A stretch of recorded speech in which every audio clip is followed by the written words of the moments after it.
I'm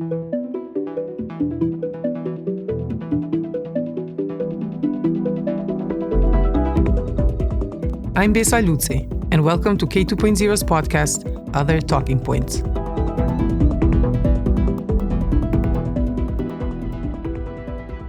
In this episode, I will be discussing gentrification.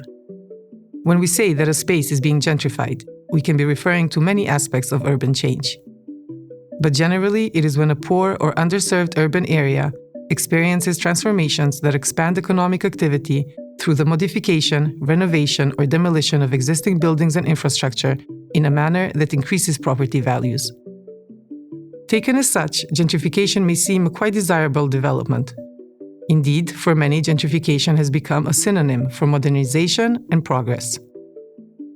Yet the changes in urban landscape that gentrification brings about often end up displacing existing residents, particularly those living in conditions of socioeconomic fragility. It contributes to what is called the peripheralization of poverty, that is, the expulsion of poor communities to the outskirts of our cities. This paradigm of out of sight, out of mind helps perpetuate these people's marginalization.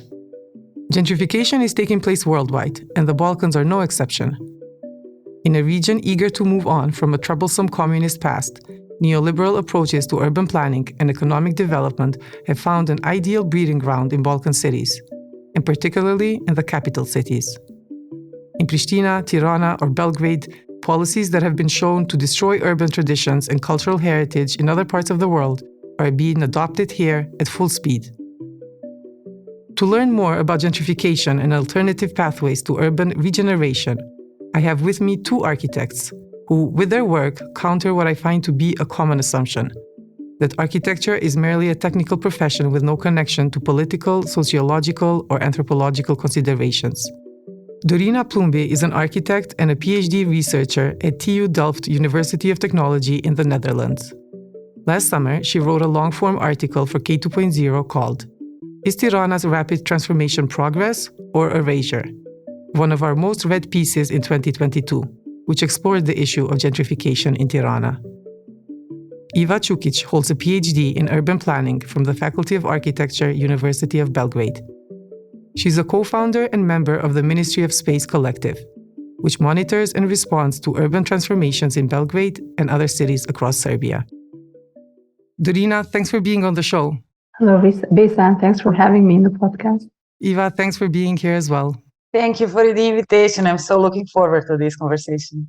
So yeah, let's jump into it. I've been looking forward to actually talking about this issue with the both of you. And Dorina, I would like to start with you and use your article as a base to kick off the conversation. And in the article that you published at K2.0, you talk a lot about the issue of who gets to decide about the urban planning of our cities.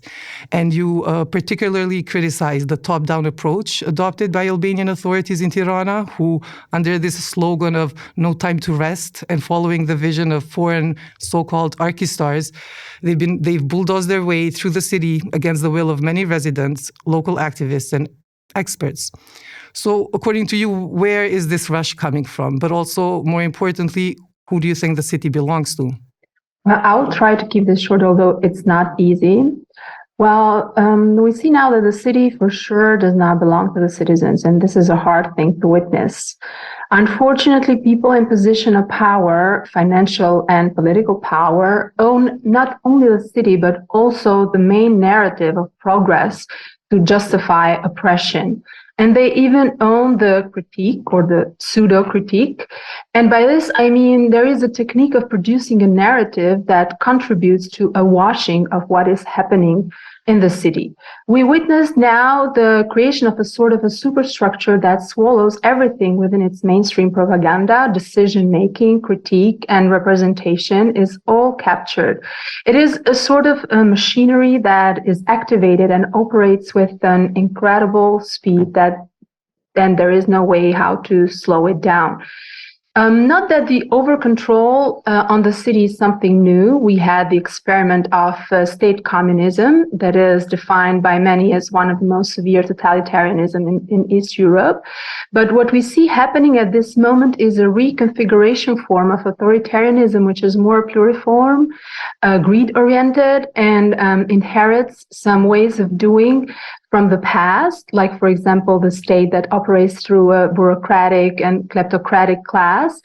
But this newly reconfigured powerful superstructure has also mastered a sort of collaboration with the behind-the-scenes world, which is not visible to us, but that materializes in forms of aggressive demolitions, of wrenching the city apart simultaneously in different areas, and that aggresses and displaces inhabitants and communities in the city.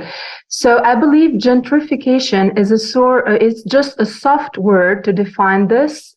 This is cleansing. This is erasure, is the structure. This is violence, while they call it progress, on the other hand. So yes, star architects are involved as one of the techniques used to intimidate the local critique. I can imagine that in some cases, these star architects are instrumentalized because most of or all of them come from Western world where states and cultures operate in different forms. But also some of them, I think, just enjoy the commodity of working and delivering for those that have the absolute power. And star architecture firms have also evolved into corporate architectural firms. So it's everything aligned. So architects in general are historically judged on wanting to do the God's trick. And maybe Albania is one of the non-Western places where they can still do this. Why bother with this idea of the democratic city in the end, when we can actually have fun doing things that no one will ever question? So yeah, no wonder that there is a numbness of the local critique towards these imposed approaches to the city. Thanks, Dorina, for that. And Eva, I would like to connect with you a bit. And I think one of the kind of leitmotifs of gentrification projects in the Balkans, but also in Europe, is this need to clean areas that are marred by informality and illegality in order to bring all sorts of self-organized activities and constructions within the confines of state regulation. And in an interview for the Tritostrojka magazine, I think you made quite an interesting distinction between legal and legitimate, which I would like for you to explain. But also this argument of legality, I believe it's quite a convincing one, as many could argue that turning a blind eye to some illegality could pave the ways to all sorts of other illegalities. So in this sense, are there ways in which self-organization and community-based urban aesthetics can coexist with the law and the state without the need to contradict the other? Thank you, Besa, for your question, and also Dirina for this short input at the beginning, because I could not agree more. To clarify a bit, when I was commenting about legal and legit, it was in terms of pushing for our rights to be involved in decision making and to build a city that is designed according to our needs. So we in Balkans, in Belgrade, as we know from our experience, the city is built for, and you can hear that from decision makers very often, for the investors and tourists. So the citizens are somehow lost in these categories because they don't belong to neither of these two. On the other hand, we have an enormous amount of public property that is mismanaged or abandoned, neglected, however. And on the other side, we have a lot of people in needs for different kinds of shelters, either for a cultural production or for housing. It doesn't matter. So there are really a variety of different needs that cannot be met in this legal framework that is set right now, because the legal framework only recognizes the profit making and commercialization of any kind of activities. So what are we going to do? Why can't we not merge these needs with the spaces that are available? So suddenly, if we want to reactivate the space, we are entering illegally into someone's property, which I understand it's illegal. I'm not advocating for illegality, but I find it super legit to show that the spaces can be run differently, and that it doesn't need every single thing in the world to be commodified. You know, now the housing, like the household, the right on housing is totally commodified. In Belgrade, the prices are skyrocketing right now because of the huge influx of Russian people coming, and we don't have any regulation that can stop that. So we don't have like a rent control or a rent cap or any kind of law that protects our citizens for now being evicted on the streets because they don't have anyone who protects them. So, I mean, in these terms, some sorts of illegal reactions need to be made in order to push and to protect yourself, to make a pressure on decision makers to change the way how they operate currently. So in these terms, yes. In terms of using the legal system from the perspective of having a power, that I'm strongly against. We had several situations where, for example, especially during the 90s and all these turbulent times that we share here in Balkans, people were like illegally building on the agricultural land, on the rooftops of existing buildings, and so on and so on. And this was from the basic need of like having a roof above their head. But then it was misused by those in power to build their villas on the river banks or to build in the national parks and stuff like that. So that's another way of misusing the power and the tools that you have, basically knowing that you will never have the consequences of these acts. Yes, and actually I do agree the language is so important in that sense, in terms of how we understand what is happening around us. And in that regard, when I was thinking about the way you explain legal and legality, I also remember, Dorina, this other word that you use about informal, which I think is what has been used in Albania more, and it's been as a term to, as you say in your text, it is a term defined by denial. It does not emphasize what is, but what is not. And I think also in the outskirts, in Tirana has also a lot of areas, neighborhoods that are continue to be considered as informal, and by labeling it as such, I guess, makes it easier for power and governments to take control and to destroy those spaces. And it made me also think about that. Obviously, one of the reasons that cities experience gentrification is due to influx of people that move from other areas of the country. So now in some countries or European cities like Amsterdam or Berlin, for example, there are different types of limits that the city authorities also have introduced as an effort to preserve existing architecture and residents. However, I think that this has also meant that, for example, for a student or a worker who wishes to move to, let's say, Amsterdam or Berlin in this case, for search of a better education or working conditions, they often cannot afford it. So do you see this contradiction between conservation of the city and also inclusivity? Are there ways in which the most vulnerable residents of a city and the less privileged coming from the outside can coexist without one substituting the other? Well, this is one of the arguments used to justify the increase of the construction intensity in Tirana. So they say there is a high demand for housing. I would take this argument if the constructed apartments would be affordable for newly coming citizens, students, or workers, as you say, but actually they aren't. This is a market of the financially privileged anyway, so starting from upper middle class to the richer population, which of course are not the highest percentage.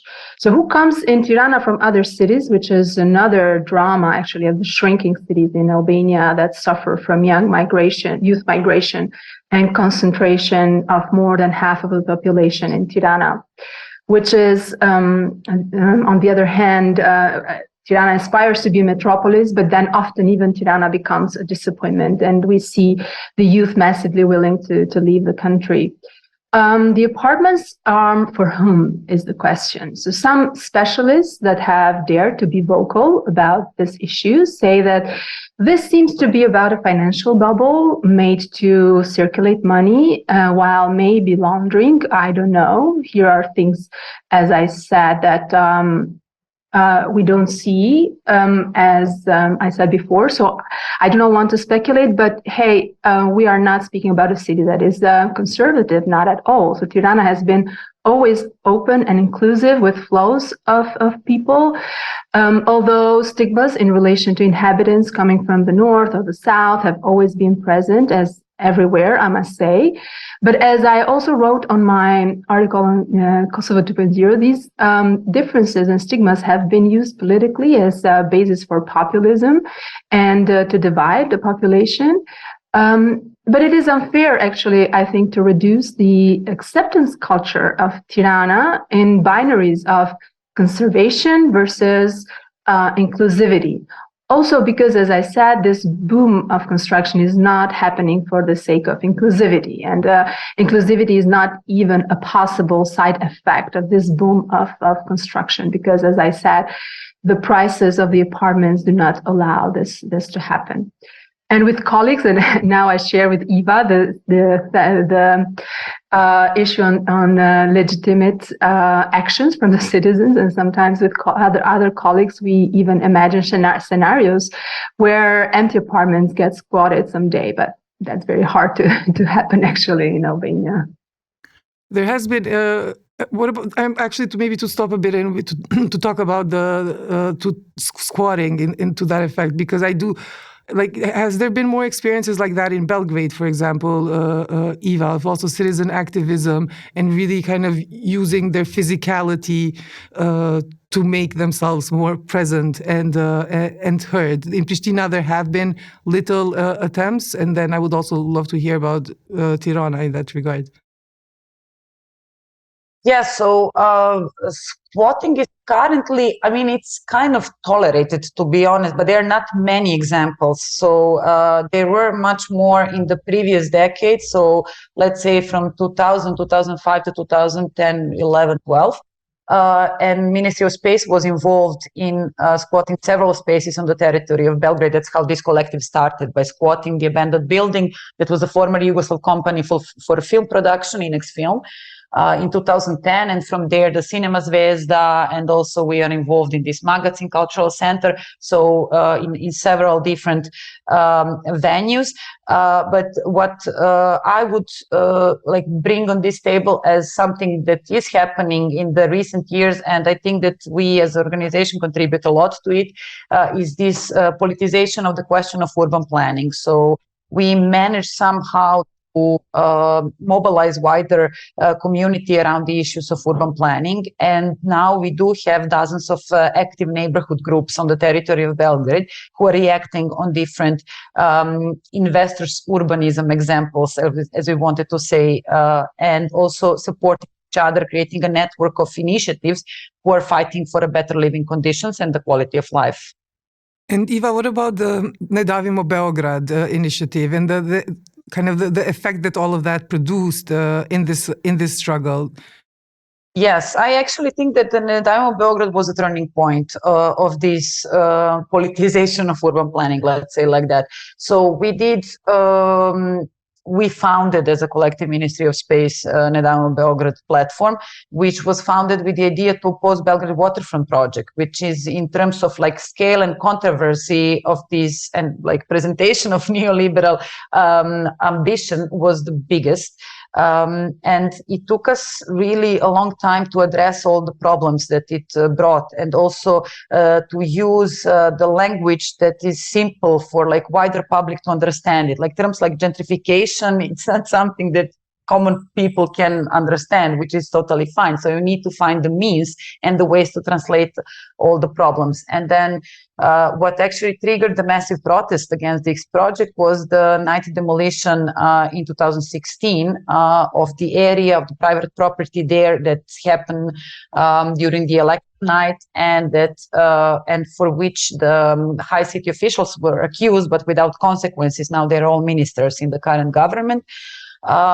This sparkled the protests that were around 20 to 25,000 people on the streets of Belgrade. And I think that actually that woke up the wider public around the question of the rights of how the city development is functioning, and also the way how the public interest is hindered in this situation.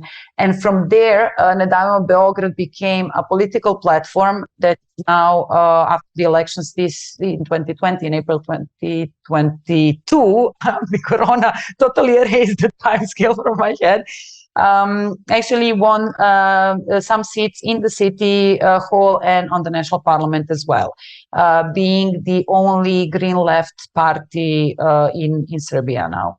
Yes, and since you mentioned it, and actually also, I think they managed to pull in a lot from the experiences in Zagreb as well, because it's similar to the movement there that won Zagreb, Možemo, right?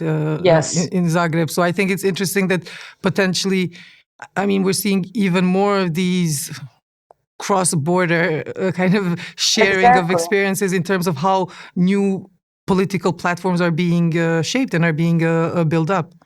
Exactly, true. And I mean, we have really kind of a long connection with comrades from Zagreb since like 15 years ago, when they started fighting against this huge development in the city center, the right to the city and green action. So we were learning from each other. And the same investor, the investor of Belgrade Waterfront, came into Zagreb, and he wanted to build something that is there colloquially called Zagreb Manhattan, but they managed to stop it. So there were many similarities between cities. But a week ago, I had a call with informal group from Tirana, who is now supporting the protest of one area which is going to be gentrified and introduced with like super fancy star architect project.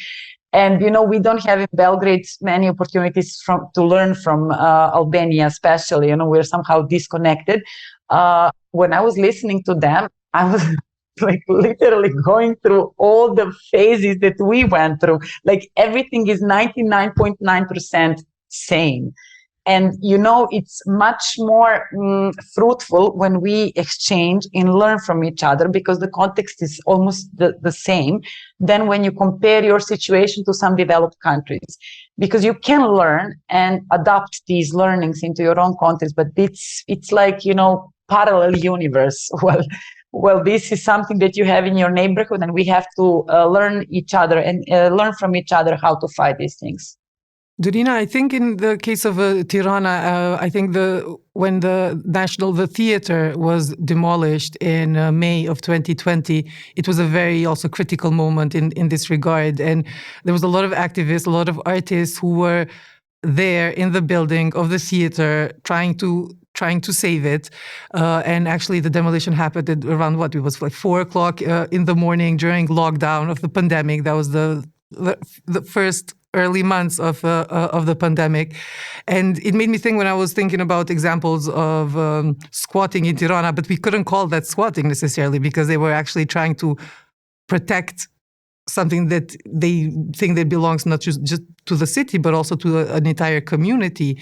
So how was this demolition of the theater an important turning point in this discussion for the context of Tirana?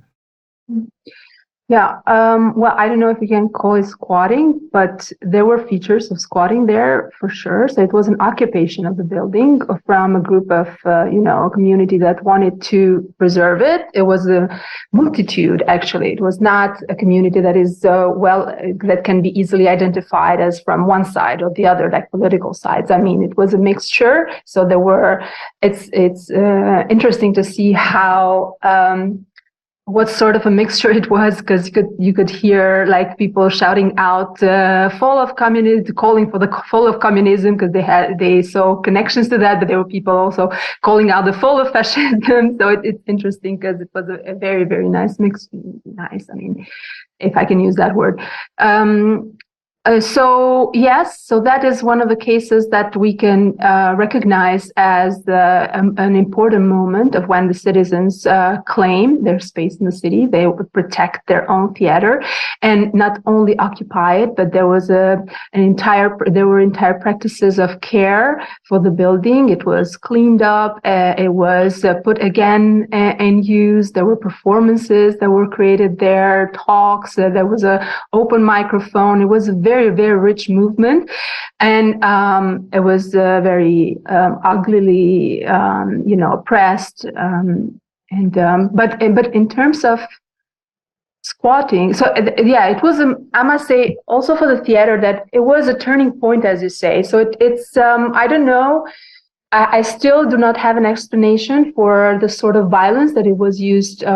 Was it a demonstrative violence? So was the need for the people in the power position and the authoritarian force to show its power, its violence to the people? Because I feel like that was a starting moment for other demolitions that followed and that are simultaneously even today, and where this is 19th of December. It's okay to say the day that we're recording this podcast. There are demolitions happening in one of the neighborhoods called Rugaura, and the area of Kino Studio in Tirana, and there are people reacting against it. But in terms of squatting for the aim of living in a building, so that I think it happened after the 90s with the fall of communism. It was not politically driven, so people didn't know like what they were doing like politically, but they just were driven by their need for shelter.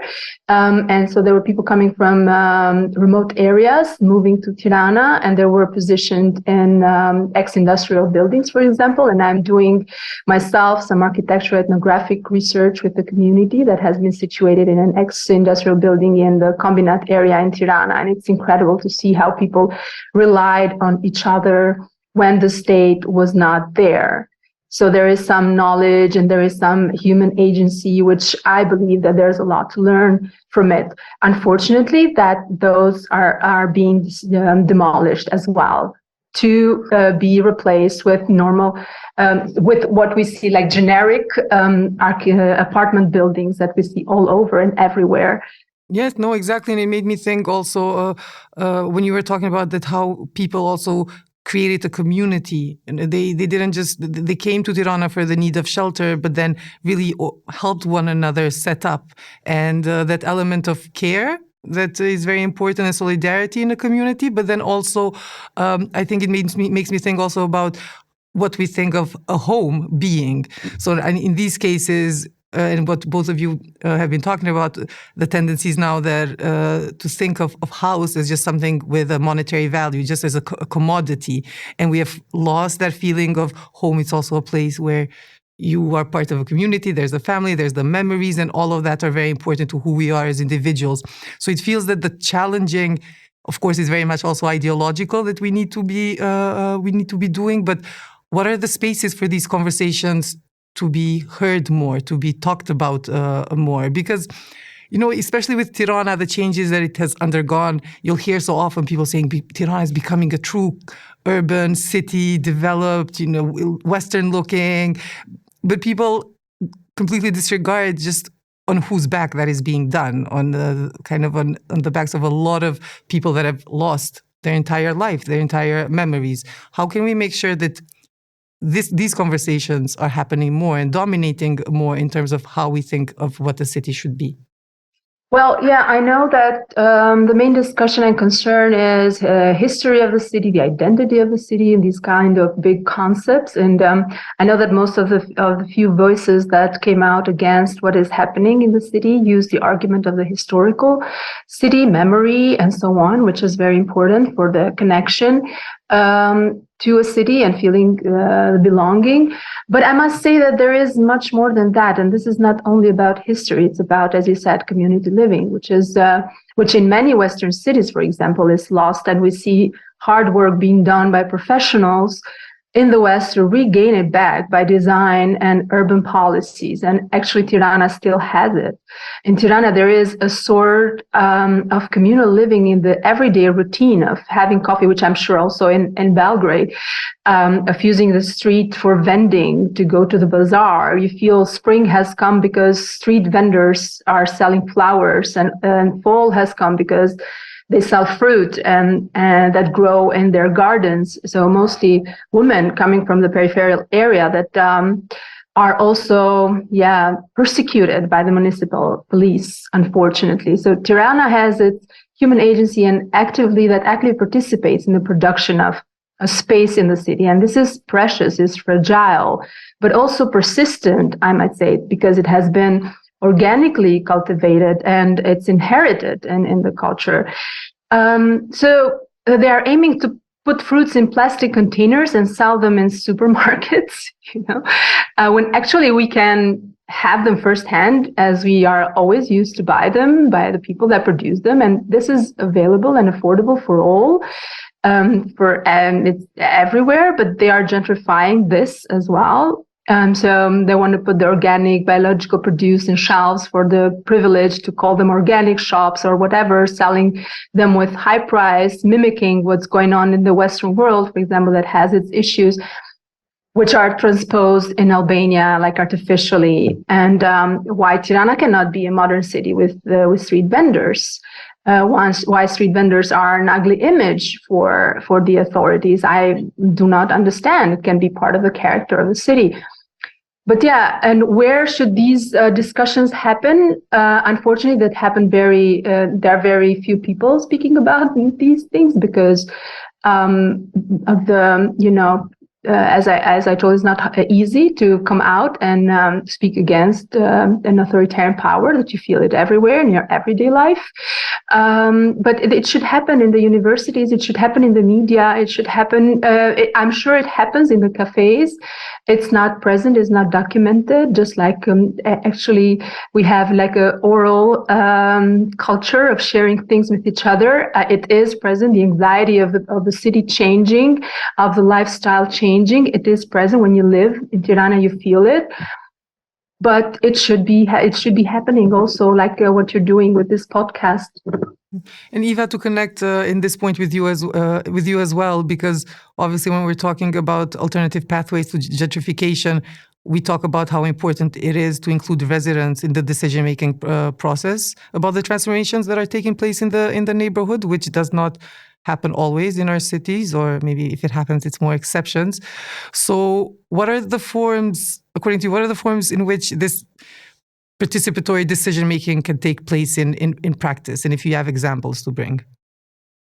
Yes, thank you for that question. So basically what we are trying here is to start from the beginning, to reborn the culture of dialogue, which we completely forgot we forgot how to communicate with each other. So we became highly polarized society.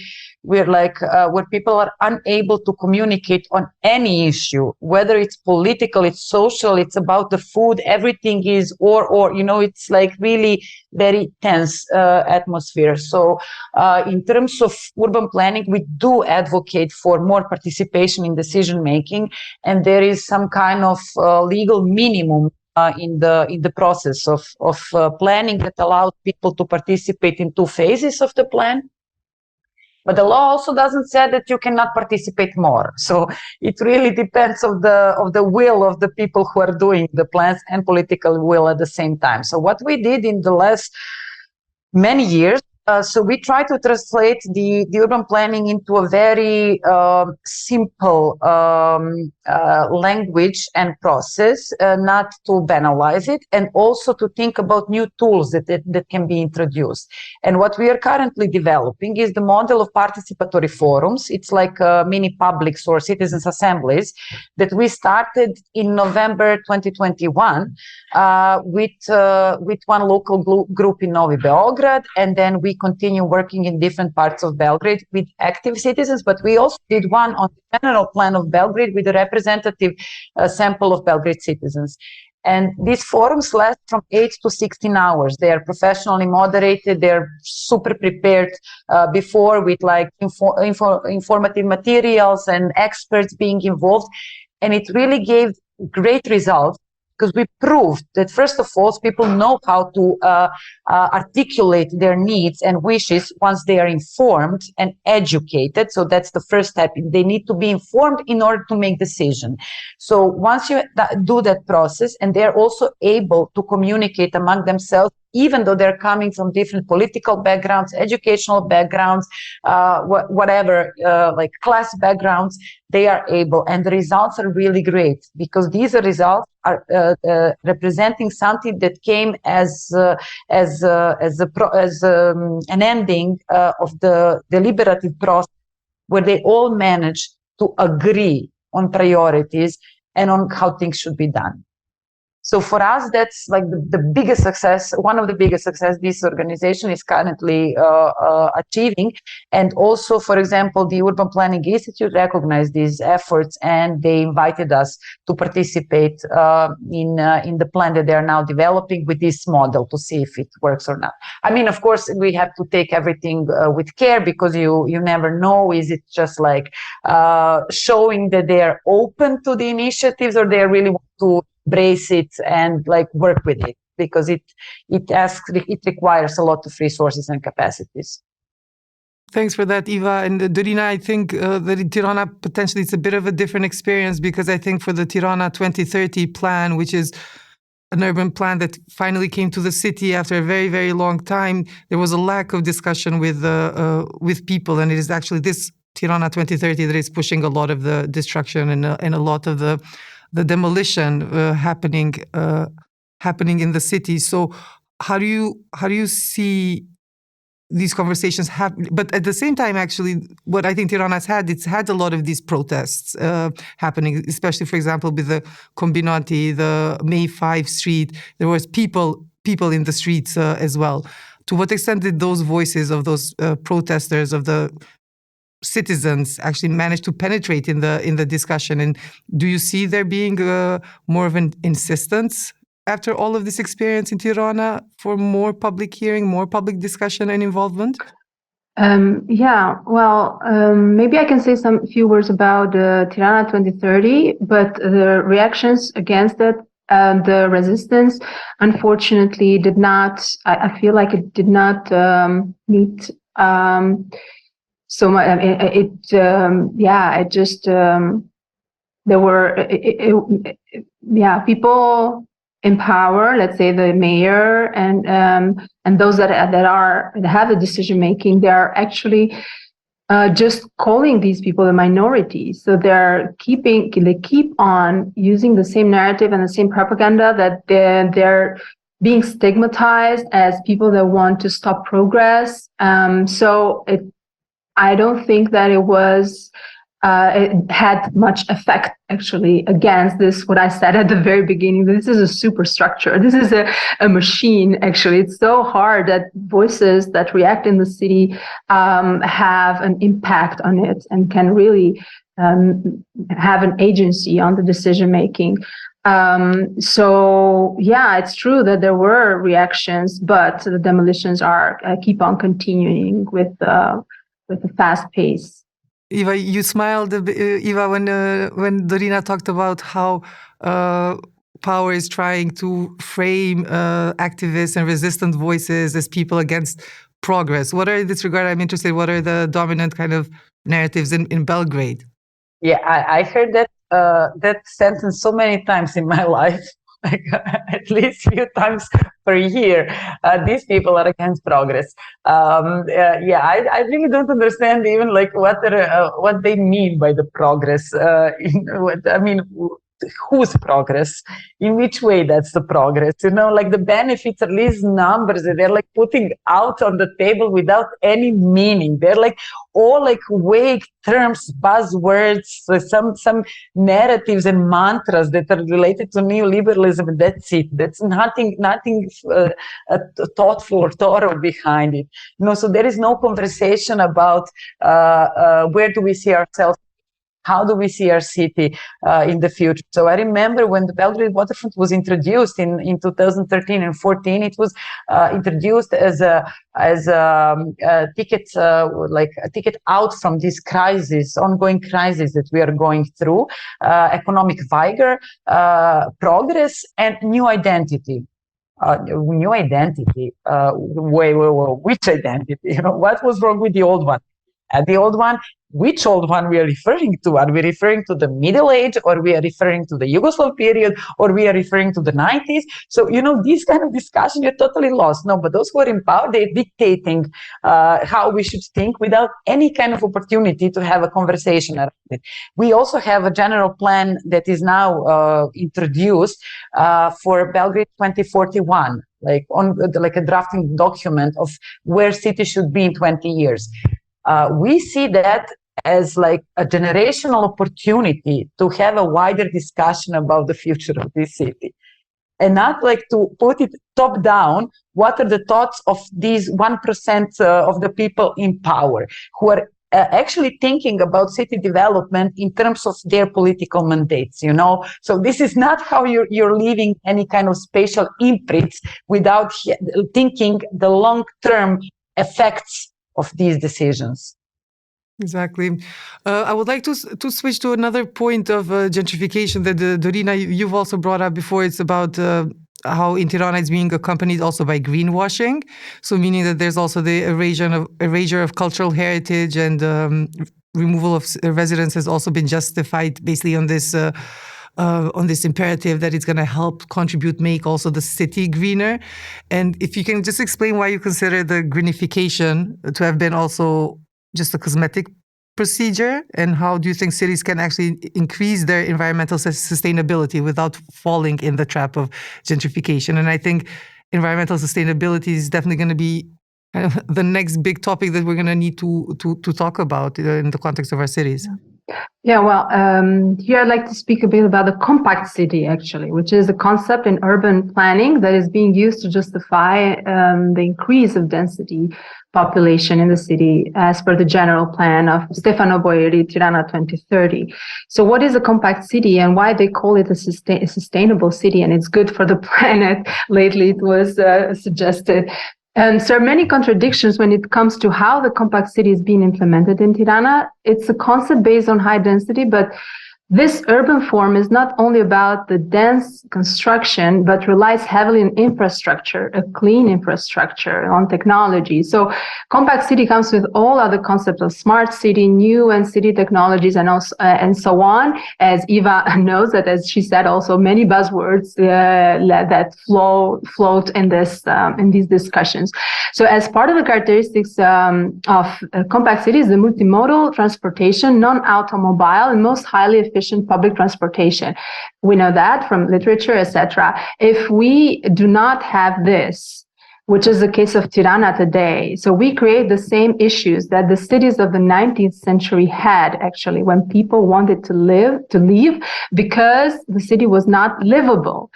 So livability is related to have a healthy city, first of all. For a compact city to be sustainable city, as they say, there are features that go beyond the population density. So first of all, we need to speak about process that produces the urban form, that makes it come into life. So it's this dialogues that Eva was actually speaking. So that's about the process.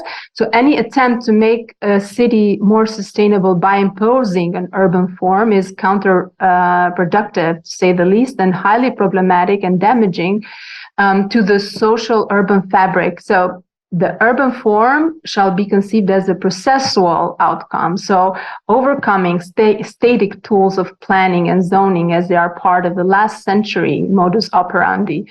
So unfortunately, in Tirana, they are imposing an urban form of compactness without involving the inhabitants in the process, not only not involving, but actually violently pushing them away. And process is crucial for citizens to feel connected, that they belong to their neighborhood, to a community that has taken decades to be created, and that just within one night is turned into rubble. And the psychological impact that this has is totally ignored. And there is often no process of taking care of mental trauma that this creates to the inhabitants of different ages, different genders, especially the most vulnerable. Today, as we speak, as I said, there is a demolition happening, and then they go there at 4:30 a.m. to take off electricity and water while people are sleeping, and then the bulldozer starts to do its job. So it's heartbreaking. This has turned to be like a normal image in Tirana. So people are numbed, and matter is not neutral. It has effective capacity. So it is hard to see your home blown in the air like that. So this is a disproportionate and excessive, power exercise.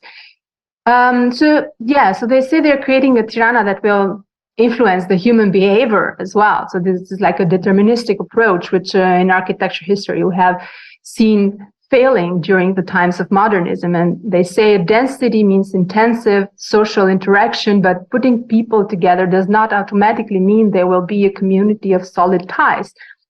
And the politicians are not really interested in having that, probably, because that will mean self-organization, maybe, and asking for political engagement and for their voices to have agency. So I see the imposing of this apartment living in Tirana as a way of pushing towards atomization, individualization, and social segregation based on income.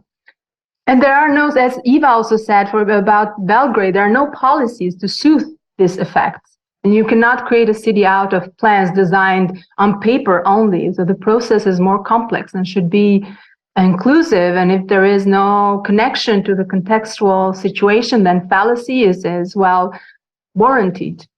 No, I was going to say that I think it's what's very dangerous is when these images, as you said, of seeing people's houses just being demolished, destroyed, when you become numb to it and they become very much kind of normalized. That's very dangerous. But Eva, maybe to connect here with you, if there's any kind of model or potential in these public-private partnerships in this regard, because often when public spaces or property are unused or abandoned, city regulators offer them to private bodies, establishing these kind of public-private partnerships, at least in the rest of Europe. And critics argue that these arrangements make it so that urban transformation ends up, of course, pursuing only one goal, and that is profit. Regulators, on the other hand, they respond that due to lack of public funds, there is just no alternative. So can you think of public-private partnerships that were actually successful and in that they did protect the public interest and also evaded the logic of pure commodification? Nope, I'm not familiar with examples of public-private partnership where it works on the side of the public interest. I actually also find that excuse that there is no money in the public sector and the whole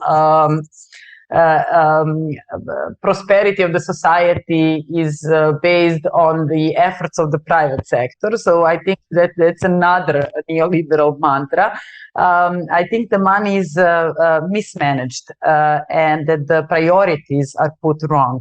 So in terms of Belgrade, for example, like the most banal example is the amount of budget that is put for a Christmas decoration, for example, instead of solving the problem with the air pollution, like these kind of things. So you have some kind of budget. You can manage differently. You can also put higher taxes on the private sector who is not using their property, right? We have that examples where like the private investor bought different buildings in the city and they leave it empty, they don't need it. You also have the flat owners with like several flats that they don't use because they see household as a commodity, as an investment. So you can find the models on how to increase the budget and increase public funds, and also develop countries, they are increasing the existing fund of public spaces, public property, their budget, which then they use for public interest. So, and what we are taught is that like complete sale is like the pretext of complete progress and modernization, and that's wrong. And also what I know, some examples, and one of them is in Zagreb, Croatia, is public-civic partnership to manage the property, and it works. So Pogon, for example, it's a cultural center that is based on public-civic partnership, where the accountability governance is divided between these two entities, and it works. So different models are working. We just need to open the space for alternatives and to show that that something is possible if we just think outside of the box. Yes, and I guess then also it's important to make sure that, let's say, if an alternative model is found, that the political will for it is also more long-term, because I think sometimes the danger, especially like I know in the example of Kosovo, is that you can be lucky in a particular mandate with somebody in power who is keen on recognizing and adopting and implementing alternative models. But after 4 years, if they're no longer in power, somebody else comes in their place and they don't see the same, they don't want to support it, then it becomes tricky. So also, how do we make sure? It's been the case like this, for example, with a few buildings and also cinemas in Kosovo, but that really the focus was on making sure that there will not be a change in that process, regardless of who comes in power after 4 years or 8 years or more. Because we need to think about these resources as ours, not theirs, those who are in power, and not only mine. So this I mean, at least in our country, there was a lot of effort put in stigmatizing the period of Yugoslavia, when these ours were like bottom line of how the country, the whole state was governed. So we need to restart our brains and think about the city, the natural resources, all the resources available as something that belongs to all of us. We also need to thinking about politics in different way, or doing politics in different ways. So we are introduced with the party politics, which is disgusting, which is the mud that nobody wants to enter. But if we are not political, if we don't engage politically, then, I mean, apolitical doesn't exist as a concept. Like every decision we make in our everyday life is a political decision. So we need to be involved, and we cannot leave politics to those who are like fighting for their own power. You know, the people who are now sitting in these fancy rooms, they are acting like everything that is public belongs personally to them, you know. So that's like the way how this power operates in this context is wrong. So we need to like introduce the principles of for us in ministry space. It's important, the principles of commons, of ours, that belong to the community, and the principles of direct democracy, horizontal forms of organization, and genuine like citizens engagement. And I think that that's the starting point for some kind of alternative, and I hope better future for all of us. Thank you so much, Eva. Now for the last question for both of you, to maybe turn it a bit to your profession and to architecture. And I know that in this regard, Eva, you've been very critical of your colleague architects, because I'm quoting you, you've said that they also engage in self-censorship, silencing, and turning blind eyes before the herbicide that is taking place across the region. And you call this unprofessional and unethical behavior. So we'll start with you, Eva, but then Dorina, the same last question for you. What do you think the role of architects today should be, and why do you think many architects are failing to uphold what you consider to be the ethical standards of your profession? Eva. What I think was happening here for a long time is making profession meaningless. I mean, using the word profession in terms of like gaining points where you're speaking about your ideas. I'm going now, talking now from the perspective of the political power. You know, we consult the profession, you know, the experts. But then you're making them like the living conditions are, you know, like precarious. They are on the bottom of the scale. They don't have any kind of autonomy from the political elites. So what is happening in our profession is they're like struggling for like competitions or for interior design or for something to be recognized. And also another thing that I find highly problematic starts already at the university, and that's like introducing architecture as a creative, apolitical one-man show. and men, to be honest, more than women.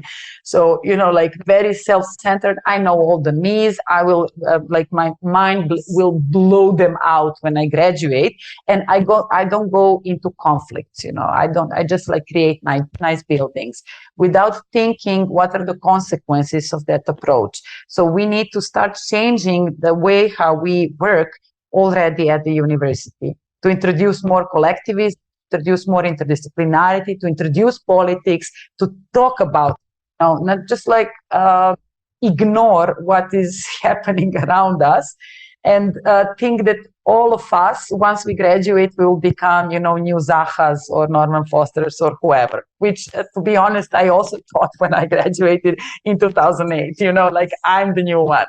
And reality just like kicks you in the head and you have to figure out what to do next. Thanks so much for that, Eva. And Dorina, what about you? What do you think the role of architects today should be? Well, we have to understand that architecture is not a politically neutral practice. Of course, as Eva was saying, we have to go political because we have no choice. There's no apolitical position, because even apolitical position, as we see, is a political position. So yes, in Albania, we see most of the professionals are silenced. Probably even if I was there, I wouldn't have the courage to speak up, because people have to live and have to survive, and in those conditions, the pressure is very high. I must recognize that. At the same time, there are people that speak up. There are professionals that are very brave. They were engaged in the National Theater. They're engaged with communities. As Eva said, she met a group of people. Now they're doing. They created the NGO, or I don't know, it's a group at least. I don't know if it's an NGO registered already, but that they are called the Rightful City, etc. So it's multidisciplinary and so on. So we have to go outside of our bubble as architects, and I feel like there is a trend, and this is already happening in academia. We're aiming for more collaborative design. We're aiming to question seriously this image of an architect that works as a single author. And this is actually happening not only in architecture, but in many disciplines. We have recognized that there's no single author. We're questioning authorship in general, and even ownership, as Eva was saying. We have to change our mindset that things are ours. The state is supposed to be ours. I like a lot what actually there's a very close to my heart feminist, the author, Silvia Federici, and she speaks about working with the state and actually taking the state to work for us, and not let it be co-opted by them, which are the very much powerful structures that unfortunately are damaging a lot our way of living. And I think that's a very powerful statement to end with. Dorina and Eva, thank you so much for this truly wonderful talk, and I do hope that we will continue in other ways to keep on talking about our cities. Thank you. I really enjoyed a lot. Thank you, Bisa and Eva. It was very nice to talk to you.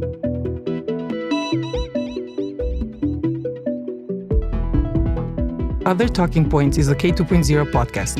You can listen to it regularly on our website, kosovo2.0.com, or by subscribing to Kosovo 2.0 on Spotify.